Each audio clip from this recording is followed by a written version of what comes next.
একটি সুখ সংবাদ। প্রিয় দেশবাসী, আমার প্রান্তীয় মুসলমান ভাইয়েরা, গতকাল রাত প্রায় 11টার সময় চরমনায় পীর সাহেবের বড় ভাই সৈয়দ মুনতাজুল করিম ইন্তেকাল করিয়াছেন। ইন্না লিল্লাহি ওয়া ইন্না ইলাইহি রাজিউন। আল্লাহ তাআলা যেন ওনাকে জান্নাতের উচ্চ মাকাম দান করে, সকলে দোয়া করব। আল্লাহ তাআলা যেন সকলকে মাফ করে দেয়, ওনার জিন্দেগির গুনাহ খাতে যেন আল্লাহ তাআলা মাফ করে দেয়, ওনার ভালো কাজগুলো যেন আল্লাহ তাআলা বিশেষভাবে কবুল করেন।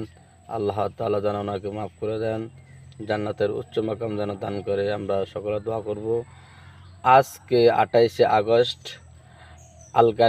আল কারিম মসজিদের সামনে ওনার জানাজা অনুষ্ঠিত হবে। যে যেখান থেকে যতটুকু সম্ভব পারেন, যে কাছাকাছি যারা আছেন অংশগ্রহণ করবেন, জানাজার নামাজ আদায় করব যারা পারেন।